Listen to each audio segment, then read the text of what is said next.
Hello everybody, it's Leanne Jogo back again. I'm just recreating a project that I had called Found. I shared it on social media and some people actually asked for a process video, so I'm going to recreate it the best that I can.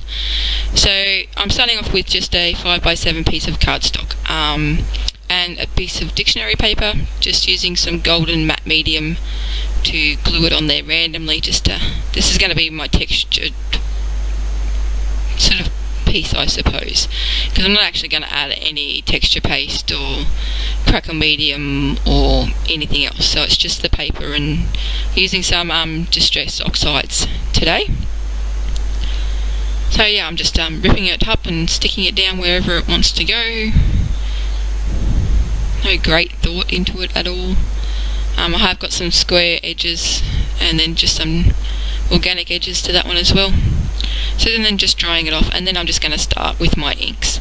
So I'm using the Holtz Oxide Inks. In the re-inkers I've got Lucky Clover and Anique Linen, and in the ink pad it's a Fired Brick. So I'm going to start with the Lucky Clover, just onto some messy matte, and then just applying it with some water, just over the piece, just wherever it needs to go.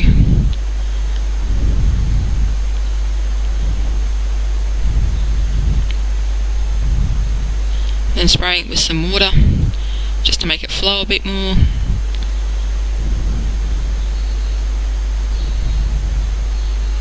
And then doing the tag as well. So in the first one I didn't actually do the tag at the same time. I did it later on because I didn't know I was going to add a tag, but this time I thought I'd cheat and add it all at once. So there you go. So now I'm just going to heat it, moving the water around, moving the ink around, just letting it be where it needs to be. Okay, and then add some red brick. So I've just stamped it onto the bag, onto my messy mat again, and I picked up the same brush that had Lucky Clover all in it, so I went to mud. So then I had to start again with a fresh brush. But you know, whatever happens, happens. Again with the water, filled it and sprayed it with a fair bit of water, let it go where it needed to go.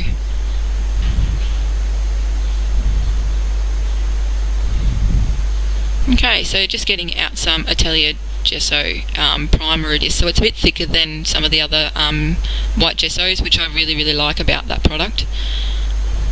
Just swiping it around, you can see how it's highlighted some of those textural pieces of the difference between the paper, the bookprint paper, and then the background. So I'm just building up some more layers again with the inks, heating as I go. And then the tag as well, don't forget the tag, which I forget the tag a lot, but anyway.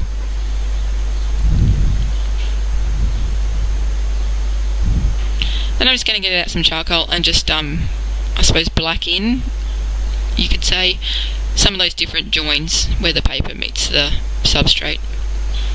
I'm doing it for a couple of reasons, just to see the differences in the textures, and then to highlight some black parts. So then I'm just going to go around the outside. I love having an edge to my piece, and I love doing it with Stabilo Marksall. And then my paintbrush is really wet, so I'm just putting some on the water, sort of not close to the edge, and then wiping it in so then it just goes where it wants to. And then moving it around again with the heat gun while it's still wet. And some more of the gesso. So we're just building layers. Mixed media pieces are all about building layers. I like to work on these small scale, I suppose, pieces every now and then, just to have a break from the larger ones. My original piece, the Found one, was just something that I did in, I had an hour's free before I had to go to work, so just sort of played with it, and then tried a couple of different things and liked how they worked. So then I just added the Anique Linen ink and some more black and more water, more Stabilo. Then I just found a piece of this, a little word from the 7 Dot Studio word stickers. So this is a technique part that everyone was asking about. So I'm just using a Carebelle Studio stamp. It's the dragonfly one. I'm going to stamp onto some baking paper. At the moment I've got some Stazon ink, and then I'll just heat it. then rip it out. I like to do this because when you stamp straight onto a project, especially mixed media project where there's some texture, you don't get the full stamp, I suppose. It's not a nice clean line. So now I've just got out another Carebelle Studio stamp called Texture in my journal, and I've just inked it up, loaded it up with some Stampin' Up Red Rose ink, flicked over my piece of baking paper that's got the stamp on it, and then applied some of the golden gel medium, and then pressed off that stamp. So I found this way works. It gives you a nice background to the butterfly, to the dragonfly, sorry. But if you did the stamp first and then used your gel medium to stick it to the background, the texture's lost, the stamping's lost. So this way it actually works really, really well. This is one of the discoveries. Some people have probably done it before, I don't know, I haven't really looked that much into it. But I love the way it's came out. So now I've just adhered my tag, went around it with the stabilo, and then just using the what's on my messy mat, I suppose, to grunt up my piece of calico that I'm just going to staple as the ribbon for my tag. So I'm just drying it again now, and then I'm using some more gesso. So what I'm doing here is actually going around the edges of the stamp section, so that you can't see those edges, so it just sort of fades into the background, so then it does look like it's a whole piece and not just a piece of paper with a stamped image stuck onto a background. So I've done the gesso. I'm adding some more of the oxide inks.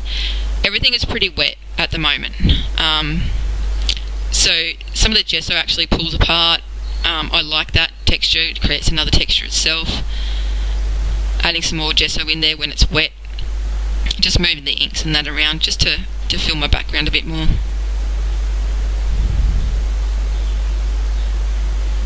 Okay, so then I wanted to add that little noted word there, and you'll see that it is pretty white, so I will fix that up in a minute. Just going around the whole lot with the stabilo again, and this will give some depth to that tag, so that tag actually just pops from the page now. And I love that. I love the stabilo and the way how easy it is to use. And then yep, just scribbling some on my mat, adding a little bit of water and making some flecks. So drying it off again. So you even get impatient in the drying off stage, and I dab some out, so go figure. Okay, with this word, yep, too stark, so I just smushed it onto those background bits, stamped directly onto it with the oxide ink, add some of the stabilo to it so it's pretty wet, dry it off a bit, and then just mute it down. And voila, worked. Except it needed an edge, so I'm just going around the edge with the Stazon. And applying it, because it is one of those, it's a tile piece, so it's a bit heavier. There we go. So now I'm comparing the two and thinking, oh, it needs some more red. So I'm just trying to spritz some on. That doesn't work, so I actually just use the stamp pad and just press onto the page, and then it gives me those lines, so then I just wet them down, so that you can't see those direct edges of the lines of the stamp pad. And I'm actually really liking how this is coming along, so then I'm just going to go through with some more gesso, just to add some white, go back around these, some black where I wanted to, and now I'm just having a little bit of a play to see what I think, and I'm nearly done actually. I just have a look at it, a little bit more gesso, and then it's actually done. So yeah, pretty simple little project. As I said, it looks different to the first one, but I actually really like both of them. This one's probably a little bit more pinker, or sorry, not pinker, greener in the background, but you know, no two pieces are going to be ever exactly the same, and I like that about my work. It's never exactly the same, even if I use the exact same process, because I'm a bit random. So thank you very much for watching. Please like, comment and subscribe. I love to hear from you. Thank you so much. Have a good day.